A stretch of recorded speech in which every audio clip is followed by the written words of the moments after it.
Olá, amigos que gostam de música, que gostam de rock, que gostam de rádio, que gostam da verdade. Estamos abrindo aqui, provavelmente, o último episódio da série Como Nasceu. A Como Nasceu é uma série muito grande. Ela conta várias histórias, vários momentos do rádio, da música, de coisas que aconteceram durante o período em que estamos aqui nesta terra. E a gente sempre conta essas histórias através das pessoas que participaram dela. Por quê? Porque o propósito é sempre deixar um documento que fique para a posteridade, para quem gosta de rádio, para quem é estudante de comunicação, para os velhos locutores, produtores e tal, entre os quais eu me incluo, e que gostam da história do rádio. Muitas vezes a gente não sabe como ela aconteceu.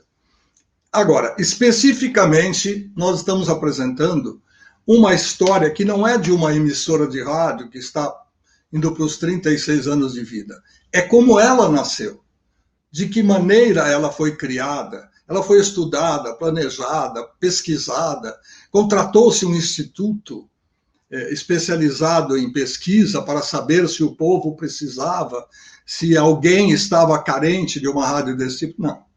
Tudo isso a gente já contou e vocês vão ver através do canal do YouTube, que tem esse nome, Luiz Fernando Malhó, que é um pouco complicado o sobrenome, o resto é fácil. Você vai acompanhar e saber exatamente o que é que aconteceu nos capítulos anteriores. Nós estamos desenvolvendo algumas histórias e para que elas sejam perfeitas e corretas, nós vamos chamar as duas meninas que encantaram esta série toda de um litoral para outro. Temos um litoral paulista e um litoral carioca. Então, primeiro temos aqui Aninha Sanches. Bem-vinda, muito obrigado pela participação de novo. Prazer.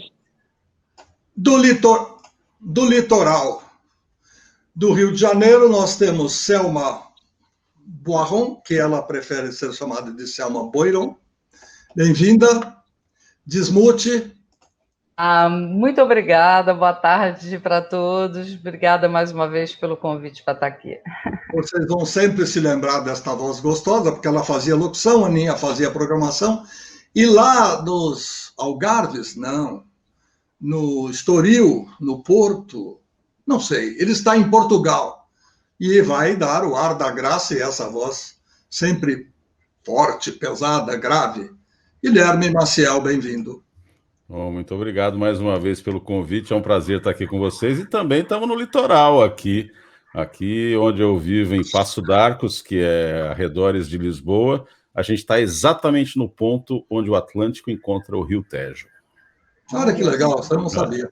Deixa eu fazer uma pergunta de ignorante, no bom sentido, porque quem ignora é sempre um ignorante, e não há por que a gente simplesmente ficar usando esta palavra como pejorativa. A gente não sabe tudo.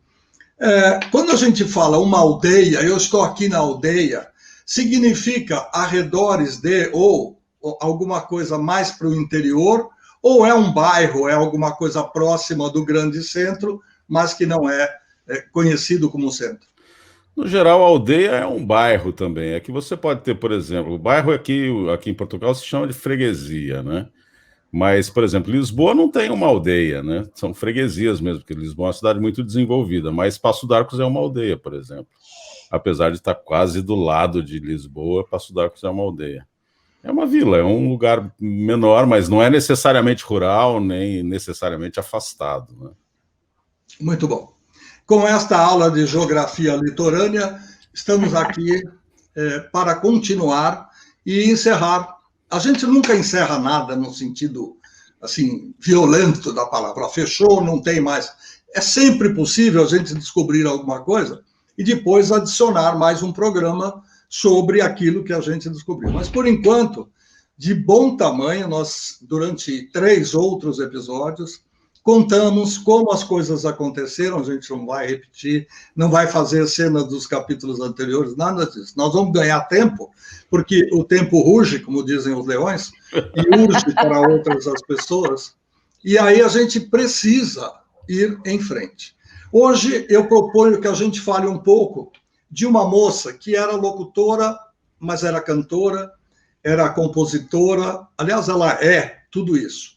Não pôde participar, não conseguimos um contato direto com ela, e a assessoria disse que ela estava numa fase um tanto quanto sabática, e como você pode estar assistindo ao programa segunda, terça, quarta, quinta, sábado, domingo e sexta também, então o sabático fica por conta da informação. Nós vamos falar um pouquinho de Rita Lee, e eu aproveito aqui no momento em que eu fiz uma pequena seleção de fotos, né, para colocar, como sempre, a gente usa a ilustração no meio de todos nós. Então, acredito eu que a gente consiga, deixa eu ver se... porque vai cortar um pouco de cada um de nós, mas vamos lá. As fotos são pequenas, são fotos analógicas, digitalizadas, porque naquele tempo que a gente tinha, 85, nós estamos falando lá atrás, século passado, nós tínhamos uma câmera fotográfica Kodak Instamatic, né? E funcionava com um pequeno flash em cima, a gente ia girando o flash, ele tinha 4 posições, queimou tudo, põe outra, e assim vai. Então vamos lá. Primeira foto em que a Rita apresenta o time que trabalhava com ela, que gravava com ela e tudo mais. Vocês devem se lembrar, está a Rita ali apresentando o time, atrás dela, bem posicionado, nosso querido, saudoso produtor, autor, redator, um homem completo, multifacetado, e ela adorava Antônio Bivar, que fazia o texto do jeito que ela queria, escrevia para ela. Do lado do Bivar, abraçado por um rapaz de barba, está o marido, Roberto de Carvalho, compositor, juntamente com ela, das músicas, e esse rapaz que aparece meio cortado, com barba e tudo mais, é o nosso Everson Cândido, também locutor da 89. Na frente do Everson temos a nossa Selma Boiron, que se esconde. Do lado dela, uma revista Contigo, segurada pelo Roberto Carvalho. O Pedro, se eu não me engano, é esse o nome do menino que acompanhava as gravações. E à direita, no vídeo, o nosso saudoso Zeca, o Ezequiel Neves, que faleceu de câncer no cérebro, prematuramente, eu diria, e coincidentemente, uma coisa que a gente descobriu na pesquisa, ele morreu no mesmo dia em que um dos parceiros de tantas composições, tantos sucessos, o Cazuza, também faleceu. Mesmo dia, 20 anos depois. Dia e mês, 20 anos depois. Eu descobri isso agora mais recentemente. Então, esse era um time que assistia, acompanhava, produzia e participava das gravações.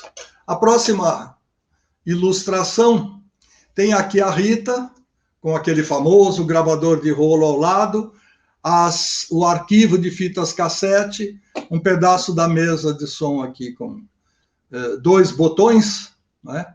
Ela com fone de ouvido, ouvindo parte daquilo que havia sido gravado e aprovando ou não.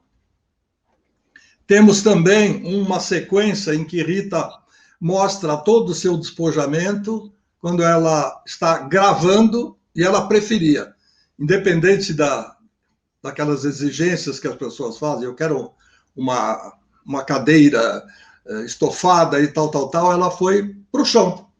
E ela gostava era de sentar-se no res do chão, espalhava os textos do Bivar, algumas coisas que ela tinha colocado e rabiscado em casa, esta bolsa de, acho que é Vime, não sei o que é, deve ser, e que sempre tinha coisas maravilhosas, até apitos, brincadeiras, bonecos e outras coisas mais, mas sempre saíam grandes surpresas, né? Sempre acendia um incenso. Exatamente. O estúdio ficava cheiroso. Ela produzia um ambiente para poder ficar como ela gostava. E aqui um pequeno merchan, ou pelo menos uma promoção pessoal, porque ninguém é de ferro.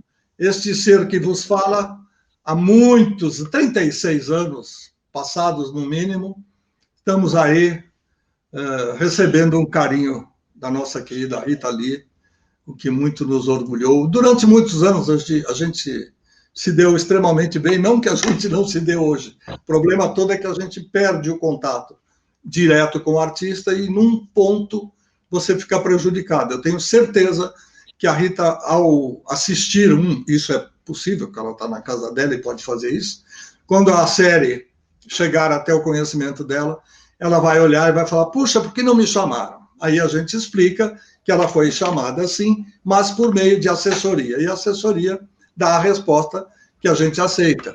Né? Ela está retirada, não está querendo participar de nada, a gente respeita e continua aqui. Então, nesse final de série, que, repito, ainda pode ter um complemento, mas para todos os efeitos, terminamos aqui. Eu queria que cada um de vocês dissesse o que é que vocês aprenderam, o que é que vocês entenderam, não só do que era a 89 naquela época, mas de como hoje, depois de assistir de novo e até de descobrir algumas coisas novas, porque por mais que tenhamos participado todos juntos, a gente sempre descobriu alguma coisa porque aconteceram, né, perto de um ou de outro, no horário de um ou de outro e tal. Selma, você como a voz feminina hoje presente, conta um pouquinho para nós. Aliás, antes de eu começar a falar, posso te fazer uma pergunta? Por que você colocou uma mulher no time, no primeiro time da rádio? Foi intencional ou acabou sendo sem querer? Que pergunta fácil de responder. Eu já dei essa resposta não diretamente, mas eu já dei essa resposta indiretamente no começo. Eu procurava não locutores de rádio. O que veio à minha cabeça e veio como mandatory, eu tenho que fazer, é a condição sine qua non, porque senão não sai, eu preciso de roqueiros que saibam falar no rádio. Não tinha ninguém que pudesse representar melhor um roqueiro, uma roqueira, do que Selma Boiron, que por acaso estava numa outra emissora. Até porque a emissora da qual nós estamos falando não trabalhava com a música nesse estilo de rock. Então foi muito fácil buscar. Aí se você fala assim, se não fosse a Selma, fosse a Maricota, talvez fosse a Maricota que eu chamasse. Mas naquele momento eu só pensei em chamar Selma Boiron. Eu ainda não conhecia a família Boiron. Eu brinco muito com ela porque eu estive em Paris visitando aquela coisa de 2 dias num lugar, 2 no outro e tal, e fotografei uma casa comercial que tinha o nome Boiron. Eu falei, não tem dúvida nenhuma que eu vou mandar para ela, até porque não é uma coisa que tem, não vou nem falar qualquer um, porque senão depois vão dizer que eu sou preconceituoso. Mas não é uma Lhoca qualquer, entendeu? É Boiron. Então eu falei para ela, ela falou, não, a gente usa Boiron mesmo. E vi bem outra, eu aproveito para brincar. Agora, eu preciso me lembrar, e se eu me esquecer, vocês me lembrem, eu estou devendo uma resposta para o grande público. Ficou uma dúvida no programa número 3, se eu não me engano, no programa anterior, a respeito de uma trilha, de uma vinheta, etc, etc. Nós fomos pesquisar, descobrimos a verdade, porque é isso que nós estamos fazendo aqui, descobrimos o que aconteceu e nós vamos explicar daqui a pouco. Mas agora o momento é de Selma Boiron contar o que ela sentiu, percebeu e absorveu. Ai, olha, chega a dar uma confusão no coração para explicar tudo, porque o que eu vi no 89 acontecer, como eu tinha tido uma experiência anterior de rádio de rock com a Fluminense, que foi minha primeira emissora, é que era tudo feito de modo muito amador. E na 89 era a realização daquilo, só que de modo profissional, com visão comercial, com um departamento comercial, com uma empresa de fundo, ainda que as coisas fossem muito precárias, os recursos fossem mais precários do que, de repente, na Rádio Cidade ou na JB-FM do Rio, A gente era assim meio que o patinho feio da ninhada do Sistema Jornal do Brasil de rádio, ou pelo menos a gente sentia um pouco isso na hora de colar fita de rolo com durex, porque tinha acabado o splicing, ou economizar a fita de rolo fazendo várias emendas de splicing. Acho que Guilherme deve ter passado por isso no estúdio de gravação. Eu passei muitas horas com Everson fazendo isso, para a gente reaproveitar restos de fita. Ainda assim, era um upgrade ao que eu tinha vivido na Fluminense, né? E tinha essa coisa dos locutores, já tinham chegado com uma certa bagagem ali, ninguém era tão novato como era na Fluminense. Então, era uma coisa profissional, era fazer rádio rock de maneira profissional. E isso foi um encantamento para mim, ver essa possibilidade, ver a rádio subindo no Ibope, apesar de tantas dificuldades internas, ver que estava todo mundo cheio de tesão de fazer o negócio, isso era impagável, isso realmente não teve preço. E estar naquele primeiro momento da 89 foi bárbaro. Eu tive uma segunda passagem pela rádio depois, voltei num outro momento, que também foi muito bom, fui muito feliz lá. Bom, da 89 só tenho boas recordações, não tenho nenhum mal a falar. E enquanto locutora, gostaria de lembrar mais uma vez da Sônia Abreu, por quem eu tenho imenso apreço, e aonde ela estiver, tenho certeza que ela está participando aqui com a gente. Aninha, sua vez. Então, da 89, muito do que a Selma falou, né, que é esse tesão, essa vontade que todo mundo tinha, que a rádio não só subisse no Ibope, ela realmente subiu, mas que fosse uma rádio que as pessoas, sabe, quem está lá ouvindo do outro lado está sentindo o que a gente está fazendo aqui, sabe, que é gostar de música, que é gostar de rock, que é se importar com as bandas, que é a criação também de programas, onde você pode mostrar melhor o trabalho das bandas, não só na programação diária. Então, assim, foi uma realização para mim incrível. Eu trabalhei 3 anos, eu fiquei até, acho que 88, na rádio, mas eu amava, e foi a rádio, assim, do meu coração, porque adorava, né? A gente montamos a fitoteca, né? De fitas, assim, né? De fita cassete, todo dia levando disco, sabe? Assim, você ter amor, né? Para carregar de 5 a 10 LPs no ônibus, assim, para chegar lá e ouvir, sabe? Vamos copiar, vamos tocar. Os programas, né? Eu fazia também um que era a história do rock, então você tinha que pesquisar, né? Tem internet, claro, são nas revistas.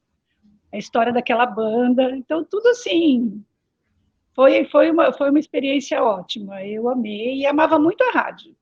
E todo mundo era muito unido, né? Lembra quando a gente se juntava na cozinha para comer pãozinho com manteiga? Da Zelita? Lembra da Zelita, Luiz? Fazendo cafezinho para a gente. Todo mundo muito dedicado naquela emissora. É verdade. Ora, Aninha, eu ainda vou continuar com você, não só porque você falou pouco das outras vezes, mas porque você representa uma área que pouca gente conhece. Sabe que existe, mas não conhece. Porque não sabe o que é um produtor. Muitas vezes, tudo aquilo que o locutor fala está escrito, e não sabem que tem, né? No noticiário, tudo bem, a gente sabe que tem, numa rádio em que tenha noticiário, as pessoas sabem que o redator escreveu, copiou ou não copiou, escreveu de livre espontânea vontade, enfim, alguém escreveu para o locutor ler.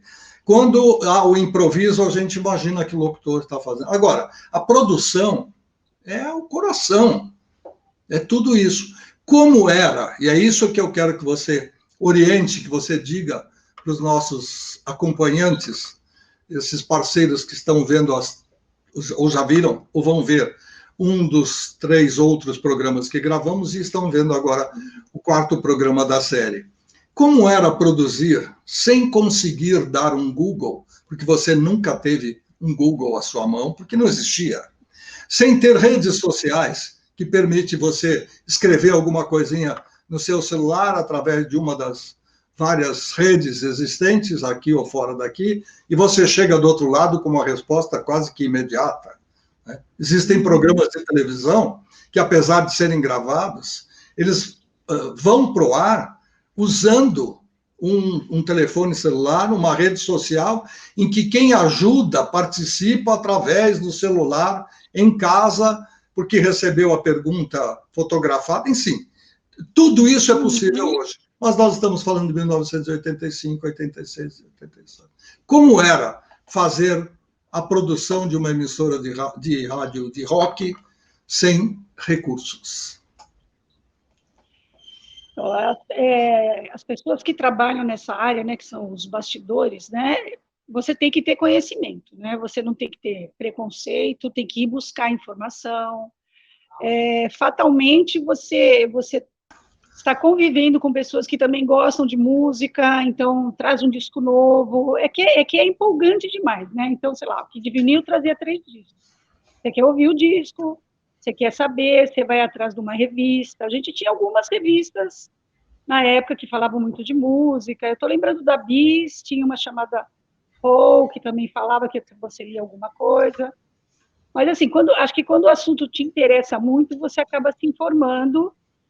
Tem que ter uma memória para lembrar das músicas, né? Saber que aquela música, nossa, essa música vai ficar legal com aquela. Essa banda tem um guitarrista que já tocou naquela outra banda, então eu vou colocar junto, porque vai perceber que é um solo, e aí o locutor tem também chance de colocar o conhecimento dele, né? Falando daquele assunto. E isso é o que tinha muito no 89. Agora, basicamente, você tem listas escritas datilografado que você fazia, então tinha a lista das músicas mais antigas, das músicas mais novas, dos rocks nacionais, e você faz uma mistura também na máquina, sem computador, naquela época a gente não tinha ainda computador. E você vai escolhendo, não vou dizer nem que é só o seu gosto, né, que até o Ricardo no programa anterior falou, né, se eu for fazer só do meu gosto, vai ficar tendencioso, porque, óbvio, né, você vai colocar aquilo que você curte. E quem está né, fazendo a programação, ele vai colocar não só o que ele gosta, mas de uma forma que vai chegar do outro lado, vai chegar no ouvinte, e ele vai estar lá no carro, vai falar, nossa, que legal, aí vem uma outra música mais legal ainda, aí, de repente, cai para um rock mais tranquilo. Eu acho que é isso. Não sei se é isso que você está me perguntando, mas era isso que a gente fazia, né? Tudo na maquininha lá. Só confirma, Ana, aquilo que a gente disse desde o primeiro dia, desde o primeiro momento em que começamos a contar essa história de como nasceu a 89 FM. Quando a gente falava em ter locutores que eram roqueiros e sabiam falar no rádio, e não locutores que gostassem de rock, tem uma diferença. Porque tem gente que gosta disso, daquilo, daquele outro. Agora, o roqueiro, que é locutor ou que sabe falar no rádio, ele tem uma essência, e era isso que a gente queria passar.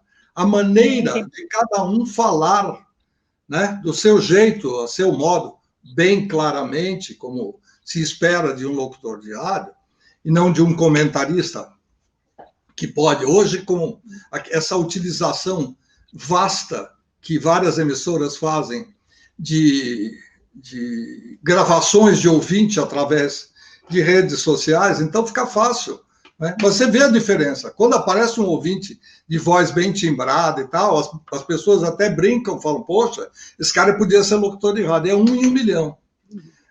A verdade era essa, era preciso saber falar em rádio.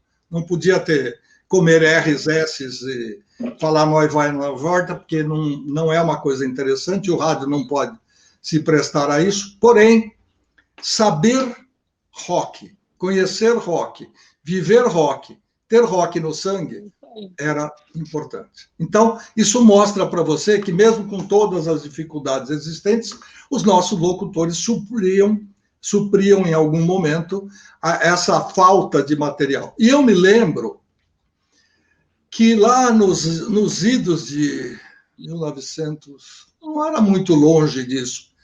Lá pelos anos 60, 70, as gravadoras, quando elas entregavam um suplemento musical, o suplemento era um exemplo, ou seja, um exemplar, um disco de cada lançamento que eles estavam fazendo. E eles separavam. A Rádio Popular tinha discos mais populares.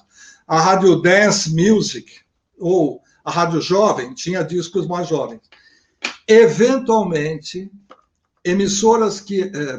gravadoras que eram internacionais, nós tínhamos algumas nacionais, elas traziam aquilo que já se fazia no exterior, que era o tal do release, né?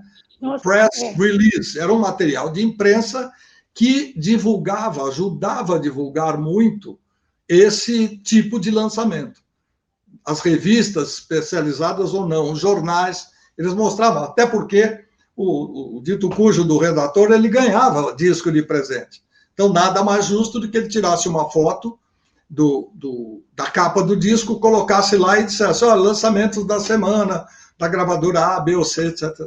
Então, algumas delas traziam 2, 3 folhas com muita informação a respeito. E era aí que a gente bebia um pouquinho, ou seja, a fonte era essa, a gente se escudava nesse tipo de informação para conhecer, para saber. Estou falando alguma bobagem, senhor Guilherme Maciel? Acho que não. Até onde eu percebo aqui, não falou bobagem nenhuma. Tá tudo certinho. Qual é a sua impressão? Fala. Bom, eu já falei em outros episódios anteriores que a 89 foi a rádio da minha vida, do meu coração. Foi a primeira rádio que eu trabalhei em São Paulo. Mas antes de falar dessa coisa da rádio, propriamente, como você mostrou as fotos da Rita Lee, primeiro para dizer que no relógio da Selma, nessa foto marca o dia 22 de fevereiro, hein? A foto foi tirada em 22 de fevereiro de 1986, porque a rádio inaugurou em 85. Então a foto é de 86. É muito legal. A Rita Lee tinha uma coisa muito interessante, teve uma coisa muito interessante para mim, né? Porque a Rita Lee já era a Rita Lee há muito tempo.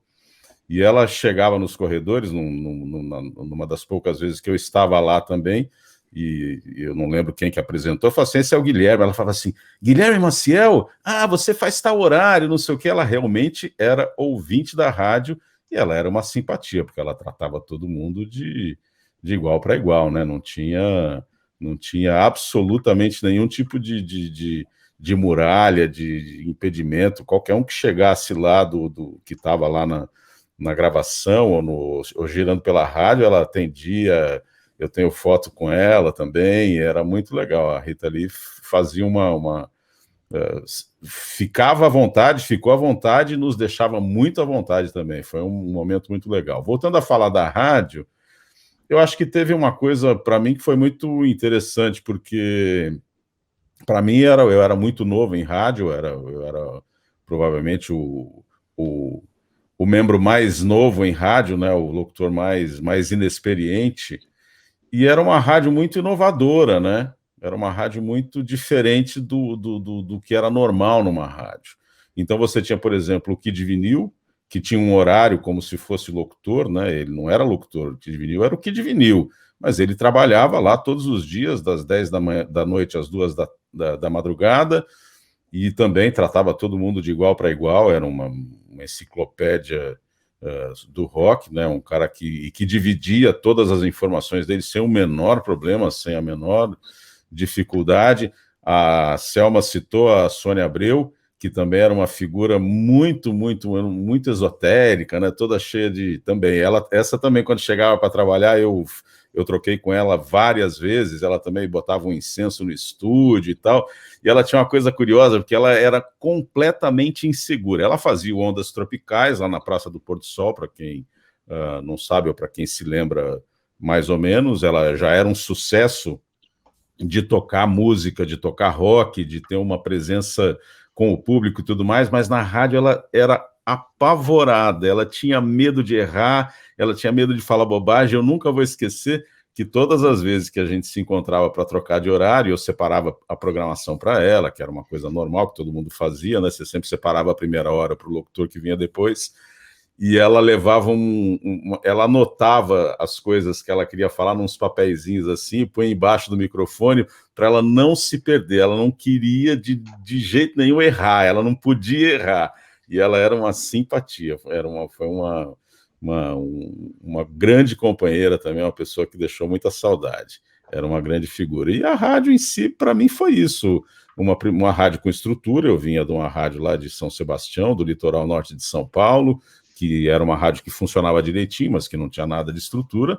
E a 89, para mim, foi também como para a Selma um upgrade absurdo. E a gente tinha uma coisa que eu quase não encontrei em rádios depois, eu encontrei isso um pouco na Eldorado, mas como no 89 eu nunca encontrei em lugar nenhum, que era essa coisa do companheirismo mesmo, da ajuda, de você procurar ajudar eu, que era novinho e era o mais fraco, vamos dizer assim, né? Todo mundo me ajudando para fazer melhor, para melhorar, enfim, era uma equipe mesmo no sentido verdadeiro da palavra. Eu acho que esse primeiro ano de 89 mostrou isso, que a gente tinha pouco recurso, como se sabe, né, comparando, por exemplo, com a Rádio Cidade, que era a irmã mais rica do grupo, né, pelo menos em São Paulo, né, nem falando da JB-FM no Rio de Janeiro, mas a gente tinha uma unidade ali, uma coesão, um companheirismo que eu nunca encontrei em rádio nenhuma. Não sei se é por causa do rock, não sei se era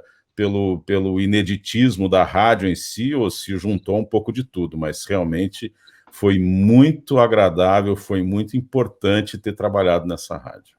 Mas eu acho que foi isso, sim. Eu acho que foi uma coisa gregária o fato de todos gostarem de rock e se sentirem meio desassistidos pelo que havia no Dial, né? Havia a 97, que era um projeto incipiente e difícil de captar em São Paulo, não era em todo lugar que se sintonizava, e a 89 veio com uma resposta plástica muito melhor, né?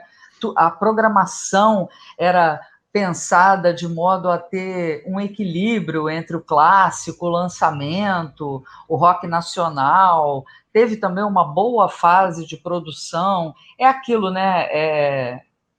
Como se diz, é o ciclo Tostines, né? Acabou aparecendo muita banda porque tinha uma rádio para veicular. Ou será que tinha muita banda sem rádio e quando a 89 apareceu eles tinham um veículo? Mas Enfim. sabe o que você falou? Você falou de uma coisa, desculpa te interromper, mas o que eu acho que é importante, porque rock a gente ouvia em casa com os amigos, você não ouvia rock em rádio. Então eu acho que teve essa questão também, de você unir pessoas que gostavam do estilo de música que só se ouvia em casa. Você tinha que comprar um disco ou ir na casa de alguém que tinha o disco para ouvir. Imagina, para ouvir Rick Wakeman, A Viagem ao Centro da Terra, você tinha que ir na casa de alguém que tivesse para ouvir o lado A e o lado B, né? Então eu acho que também teve um pouco disso. A rádio conseguiu trazer um pouco desse sentimento de que as pessoas que ouviam rock, porque o rock não tocava em rádio, eram pessoas que estavam unidas, né? E desculpa tomar assim a voz, mas é que o Guilherme falou da Rita Lee e acho que a Rita está entre, com certeza, as minhas melhores memórias da 89, não desmerecendo os outros colegas, mas é que eu fiquei íntima de um ídolo, né? Eu ia ao banheiro junto com ela, então, sabe, assim, mais intimidade impossível, né? E o filho dela, ela levava para gravação e deixava comigo no estúdio, tipo, fica desenhando aí com a tia Selma enquanto eu estou ali do lado gravando, porque como tinha o vidro de um estúdio para o outro, ele poderia vê-la, não a perderia de vista. Então, era uma relação tipo tia Selma mesmo. E eu de vez em quando eu parava e falava, cara, eu não acredito que é a Rita Lee, que eu estou no banheiro fazendo xixi com a Rita Lee, sabe? Assim, né? Não era da minha natureza aquilo. Isso foi muito legal. E rapidamente isso me puxa o fio. Eu sempre fui muito fã do Jethro Tull. E a primeira vez que eu conversei com ele na 89, até o Zeca Almeida Prado estava no estúdio comigo, me passando as perguntas, tudo sobre ecologia, né, que era a pauta dele, e eu super nervosa de não poder errar na tradução e tal, não sei o quê. E eu lembro que no final da entrevista eu fui cumprimentar ele, minha mão estava gelada e tremendo. Eu falei assim, desculpa, mas I'm shaking. Foi a última coisa que eu consegui dizer para ele. Anos depois, ele foi a 89 dar uma entrevista, eu já não trabalhava mais lá, o Fábio Massari estava na coordenação, me liga e fala assim, você não sabe quem vai a 89 hoje? Eu falei, não sei. O Ian Anderson, do Jethro Tull. Eu falei, jura? Ele vamos lá, vai lá, a entrevista vai rolar e tal. Eu fui. E fiquei no cantinho do estúdio, assim, assistindo a entrevista e tal. No final, ele chamou para tirar uma foto. Estamos nós três na foto, Fábio Massari, ele e eu. E ele vira para mim e fala assim, você ainda está tremendo? Are you still shaking? Eu falei, gente, não é possível que o cara lembrou de mim. Mas, enfim, estávamos no mesmo estúdio, provavelmente o Massari deve ter brifado ele, olha, foi a primeira pessoa que te entrevistou aqui na rádio. Bom, enfim, eu tremo toda vez que conto essa história e estou contando porque faz parte da história da 89 também, então está registrado agora. Nós estamos contando neste episódio de número 4 tremendas histórias da 89 FM, mostrando como ela nasceu e como as coisas aconteciam, etc. Em relação a Sônia Abreu, eu tenho a dizer que, não no período da 89, mas lá nos anos 70 e alguma coisa, bem antes, eu trabalhei com a Sônia, eu era chefe da discoteca da Rádio Excelsior, eu era discotecário, programador, e acabava me metendo assim a escrever, produção, etc, e ajudava Antônio Celso a fazer os programas que ele fazia na rádio. Só que eu tinha um período muito pequeno para participar, porque eu dava aula na ECA USP pela manhã e trabalhava à tarde na TV Cultura. Então você vai falar assim, então a Rádio Celso era um bico? Não, era o começo da minha carreira radiofônica. E eu não era para ser professor e acabei descobrindo, ou pelo menos alguém achou que eu poderia ser professor. E lá fiquei 30 anos entre ECA e FAAP. Também na TV Cultura, eu nunca me imaginei produtor de televisão, mas fiquei lá meus quase 8 anos, 7,5 para 8 anos. E rádio era uma paixão que estava tão reprimida que foi aparecendo assim aos pouquinhos. Então, a Sônia foi uma grande companheira, conhecia a música como pouca gente, e sim, ela sempre foi diferente de todo mundo.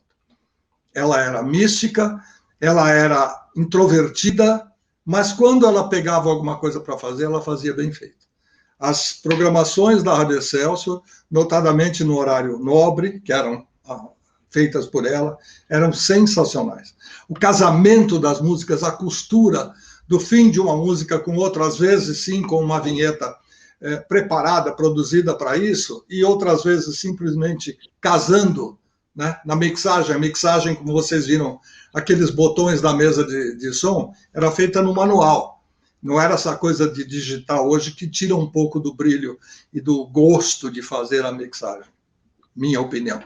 Mas eu vou fazer um pequeno intervalo, nós vamos para a segunda parte, e agora sim, conforme eu havia prometido, nós vamos colocar uma vinheta que surgiu através de uma pequena discussão, no bom sentido também, do Everson Cândido e do Luiz Fernando, uma dúvida. E essa dúvida vai ser esclarecida hoje, felizmente, com um final feliz. Vamos ver se vocês se lembram desse momento.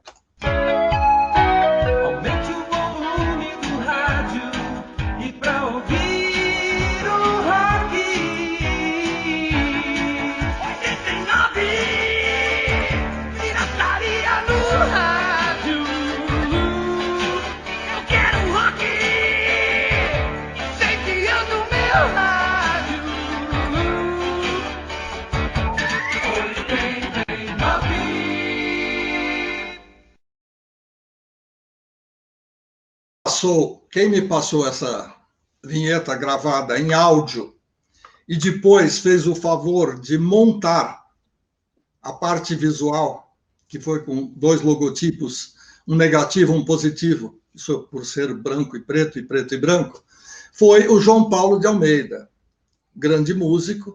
Já contei um pouco da história dele aqui, no episódio passado, e ele me passou, olha, a vinheta que eu tinha feito para 89, etc, etc. Quando eu coloquei no ar, o Everson falou, não é ele, é o Próspero. Nós fomos lá, nós gravamos juntos, etc, etc. Nem sempre eu me lembro de tudo que eu fiz na vida, notadamente de 36 anos passados.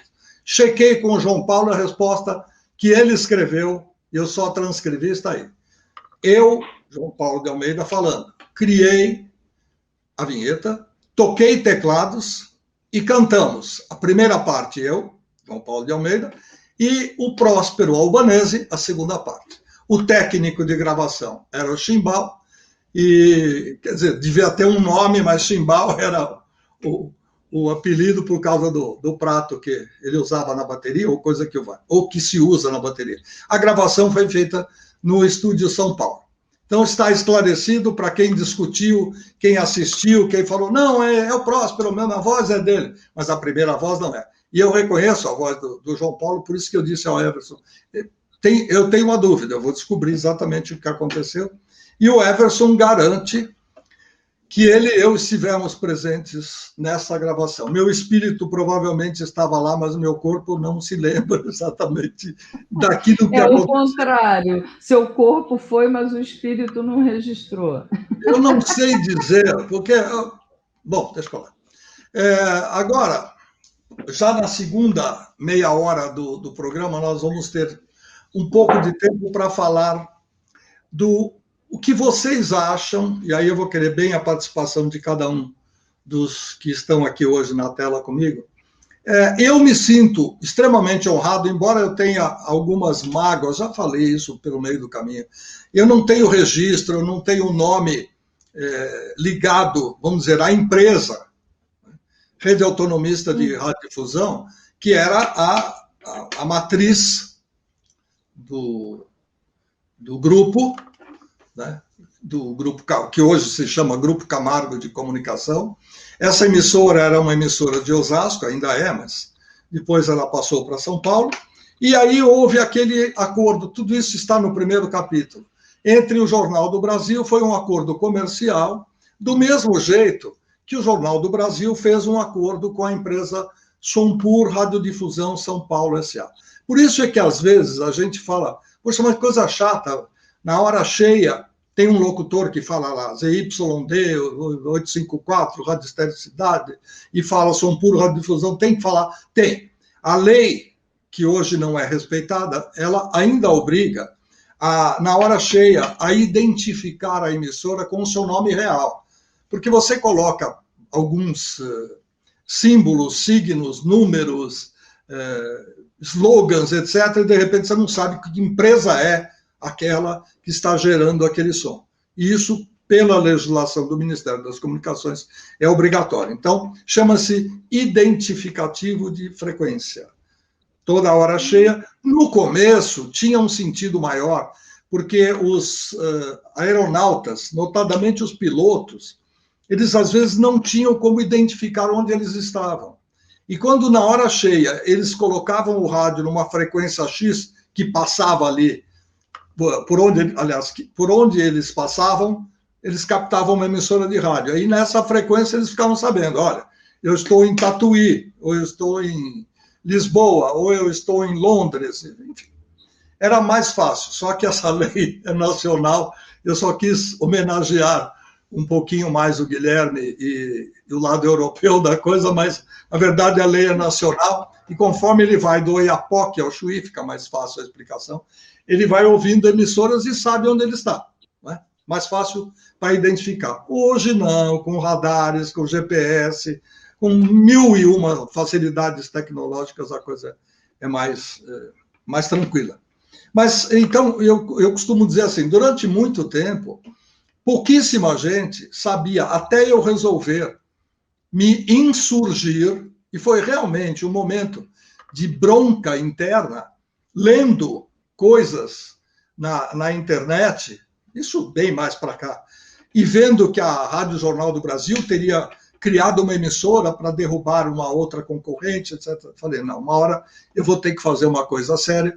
E agora, aproveitando esse período de pandemia e aproveitando que nós temos que ficar em casa, e felizmente aqui em casa eu posso não usar máscara em alguns momentos, então eu tenho a chance de conversar com vocês que estão participando e também, o que é muito importante, vocês que são fãs da 89, que não sabiam como ela foi montada, se foi feito um planejamento, se não foi. Aqui nós contamos toda a verdade. Repito que neste canal do YouTube, que tem aqui com o... Não, contrário, é aqui, ó. É aqui, é. Aqui. Porque o mirror glass que tem na câmera, ele faz você inverter a posição, então você acha que é para a direita e é para a esquerda. Todos nós caímos nessa, e isso não é privilégio de ninguém. Então, nesse canal do YouTube, com o meu nome, você vai encontrar listas de reprodução. E aí tem várias séries, né? Tem uma série que a gente já contou a história da radiodifusora, que foi quando tudo começou no sistema das lives. Depois nós contamos porque pediram, porque eu não tinha sido diretor da Rádio Excelsior, nem me sentia à vontade. E aí nós fizemos, inclusive, uma bonita homenagem à Sônia, com as fotografias mostrando tudo que ela tinha criado e a força que ela deu para que a Rádio Excelsior, a máquina do som, fosse o que foi, etc, etc. Muito bom. Depois de tudo isso, eu recomendo, eu não quero ficar fazendo merchan aqui, mas eu recomendo que vocês também, quando tiverem um tempo, procurem nessas listas de reprodução como nasceu a Rádio Cidade FM. Não estamos falando da Rádio Cidade de São Paulo, não estamos falando da Rádio Cidade do Rio de Janeiro, estamos falando do esquema Rádio Cidade. E vocês vão se surpreender, com certeza, porque na conversa com um dos mais importantes homens de rádio, que ajudou a montar o esquema da Rádio Cidade FM, e que virou uma grande rede, que durante alguns bons anos deixou muita saudade, porque ela foi legal, foi o máximo também. Em outro nível, né? Nós estamos falando agora de um segmento que é o rock, mas foi mais ou menos nessa mesma época, um pouco antes, que nasceu a Rádio Cidade. E a gente conta essa história com detalhes que vão fazer muita gente cair da cadeira. Eu, na primeira pergunta que eu fiz para o senhor Clever Pereira, que por acaso foi meu chefe, eu preciso contar só rapidinho para que vocês entendam, para não roubar muito o tempo desta nossa outra série. A Rádio Cidade, ela nasceu porque o Grupo Jornal do Brasil tinha uma ideia, e se eu não me engano, aí a Selma pode até confirmar, eles devem ter comprado a frequência da Fluminense, foi isso? Que permitiu, ou algo parecido, que permitiu utilizar uma segunda emissora, porque a primeira emissora do grupo, como o Guilherme já falou, era a JB-FM, era a mais forte. É isso, Selma? Eles tinham a JB-FM e a JB-AM, já muito estabelecidas. O plano era conseguir uma concessão de TV, só que o JB fazia pressão contra o governo militar, então não conseguiu a concessão de TV. O que eles fizeram? Eles atravessaram a Bahia e compraram essa rádio, chamava-se Rádio Jornal Fluminense, que era do Grupo Fluminense, mas não era a Rádio Fluminense FM, era uma outra emissora, mas do mesmo grupo. Eles compraram e fizeram como a 89, que não era de São Paulo a concessão, mas que tinha toda a estrutura em São Paulo. Acho que só pro forma que a concessão era de Osasco, né? No caso da cidade era igual. O público só descobriu na época da campanha eleitoral, porque veiculava-se campanha de Niterói. Aí é que ficava-se sabendo que a concessão não era do Rio. Mas foi assim que surgiu o canal da Rádio Cidade. Bom, agora que estamos os quatro em igual posição, nós temos que nos despedir, né? Pois é, fico triste. Nós temos 10 minutinhos de programa, né? 2,5, 2,5, 2,5, 2,5. Eu já falei demais, eu cedo alguns dos meus minutos para que vocês possam dizer mais alguma coisa que vocês sentem, que vocês aprenderam nesta série, depois de passados 36 anos praticamente, porque é um hiato grande na vida da gente. Nós estamos voltando a uma época que remonta exatamente como foi criada, como ela foi inventada, como ela foi planejada ou não. Não vou contar de novo, porque isso está no primeiro capítulo. Então, esse tipo de coisa é que eu acho que é importante. E não estou pedindo para elogiar a série, nada disso, mas o que é que vocês estão levando a mais agora? Aninha. Com a série? Você ficou sem ver muitos de nós, a mim principalmente. Sim, eu acompanhei o seu sucesso na MTV, mas eu fiquei ausente. Né? Não tinha espaço para um idoso na MTV, apesar de eu ter criado um programa de filme-clipe, né? E muita gente depois falou, ele foi o precursor. Não fui precursor, coisa nenhuma. Uma emissora que trata de música pode ter vídeos, videoclipes, etc, etc. Sua vez de falar. Foi rever as pessoas, como você falou, que é interessante, rever momentos, é uma coisa assim, abre uma gaveta, né, no seu cérebro, e você começa a lembrar de tanta coisa que passamos todos juntos lá, né, que foi divertido, com os artistas, com toda a produção que era feita, que levou a rádio a subir no Ibope, a ser reconhecida, a ser matéria da Veja, a estar em vários jornais, todo mundo falando da 89, e a base dela que era o rock, né, e que era esse equilíbrio entre a programação, uma locução de pessoas que entendiam de música, né, e não era uma falação, porque às vezes eu começo a ouvir rádio, eu acho que as pessoas falam demais, assim, sabe, eu fico, já estava na hora de tocar uma música, aquela veia de programadora, sabe, assim, se fosse eu já teria tocado uma musiquinha e depois continuaria falando, sabe. Eu achei que isso foi uma coisa que a 89 tinha de bom, esse equilíbrio. E a série é isso, é você rever as pessoas, rever os momentos, lembrar, sabe assim, quem estava no começo? O Edgar estava no começo, o Fábio Massari já estava no começo, isso para mim ainda, sabe assim, ainda é um pouco nebuloso. Talvez vocês lembrem mais, assim, Guilherme, a Thelma, o Everson. Você falou da Sônia Abreu, eu não lembrava, muito querida, gente. A discotecagem dela, eu adorava as festas, a discotecagem dela, porque eram bárbaras. Então é isso. Eu vou do Kid, né? Oi? José Roberto Mar. Eu cortei a sua voz. Fala de novo, por favor. Não, assim, lembramos do Kid Vinil, José Roberto Mar, a Rita Lee, o redator dela, você falou também, uma pessoa muito querida, Bivar. Muito musical. Antônio Bivar. Tão querido também foi embora, sabe assim, mas pro meu coração foi ótimo, assim, altas lembranças e ver vocês. Eu gostei muito de participar. Eu acredito que para as pessoas que estão nos vendo também.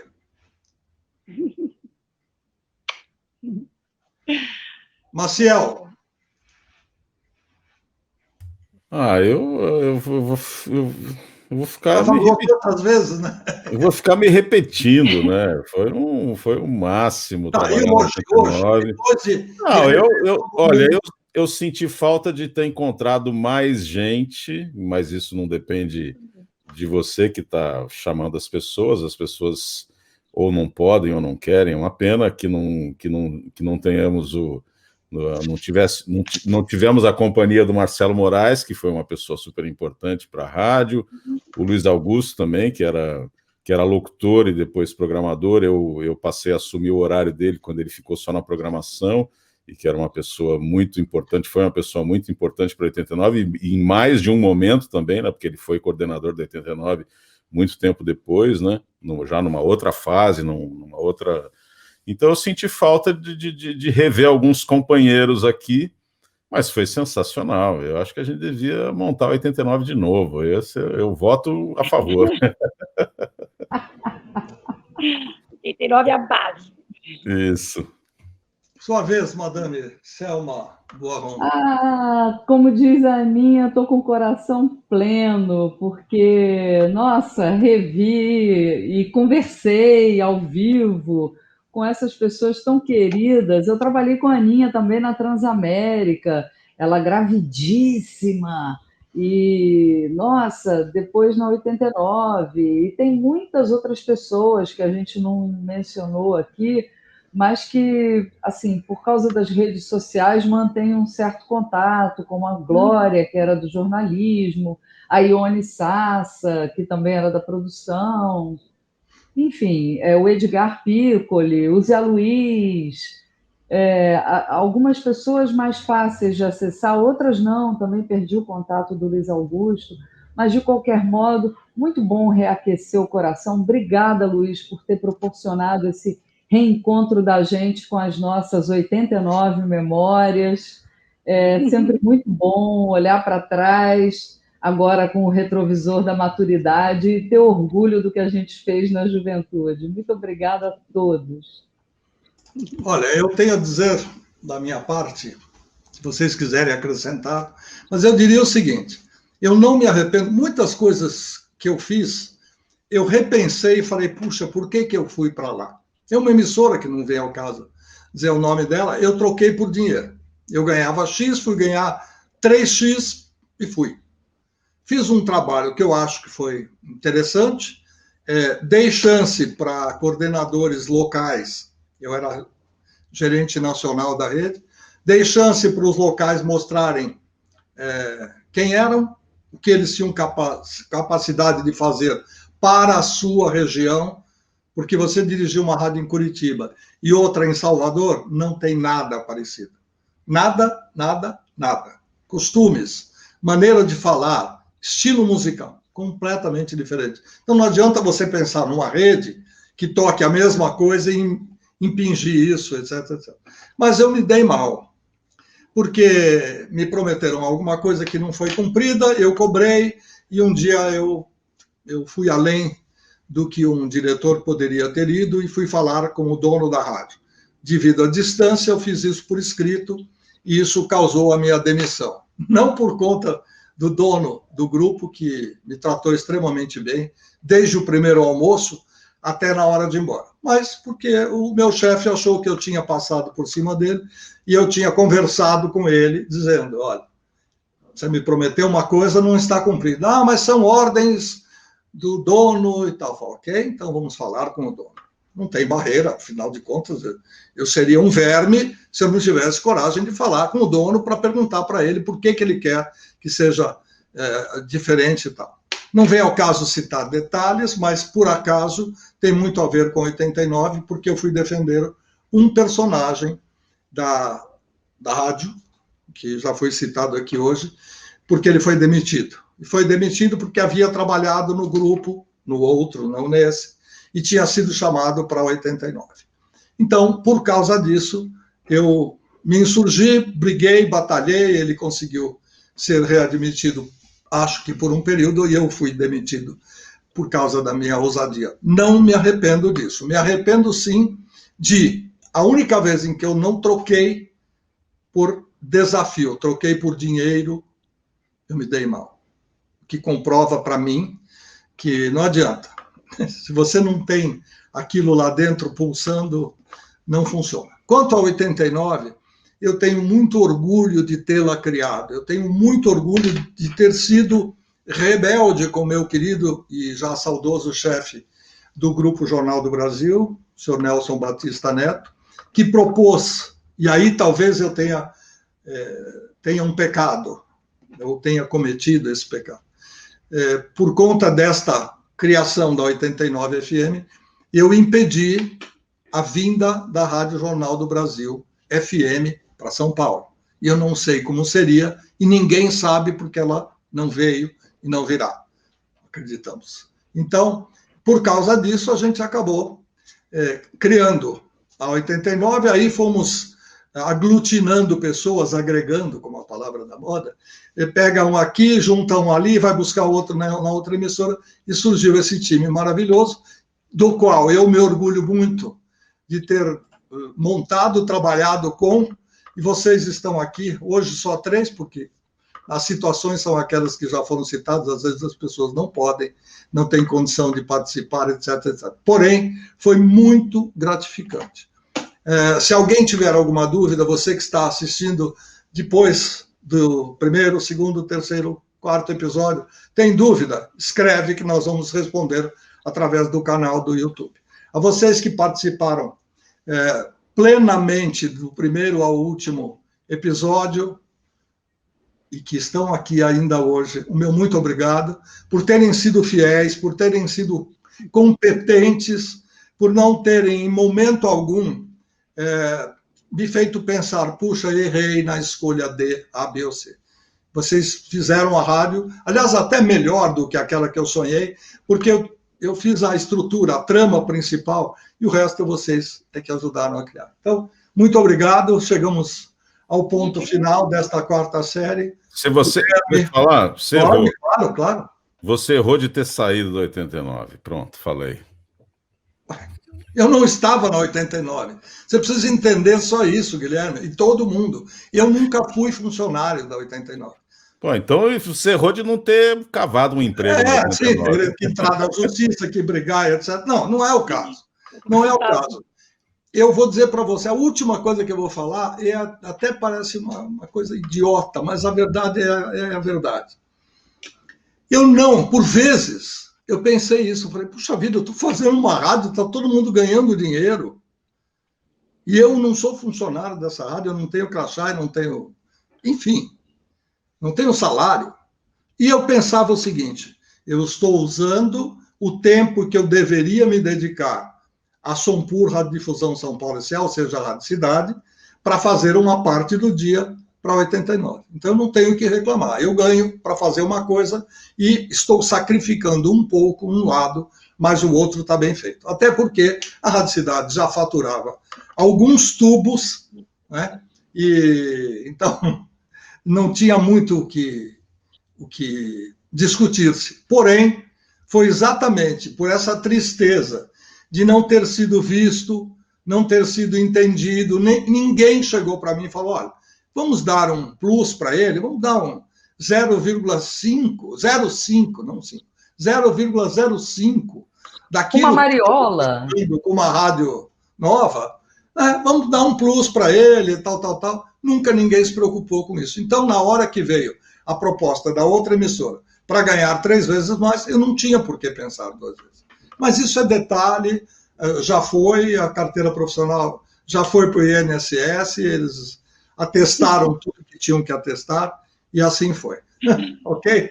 Gente, muito obrigado. Mais uma vez, eu lembro a todos que no canal do YouTube tem as histórias todas, e vocês no Facebook podem conversar individualmente comigo ou com os meus amores aqui presentes. Gente, até a próxima.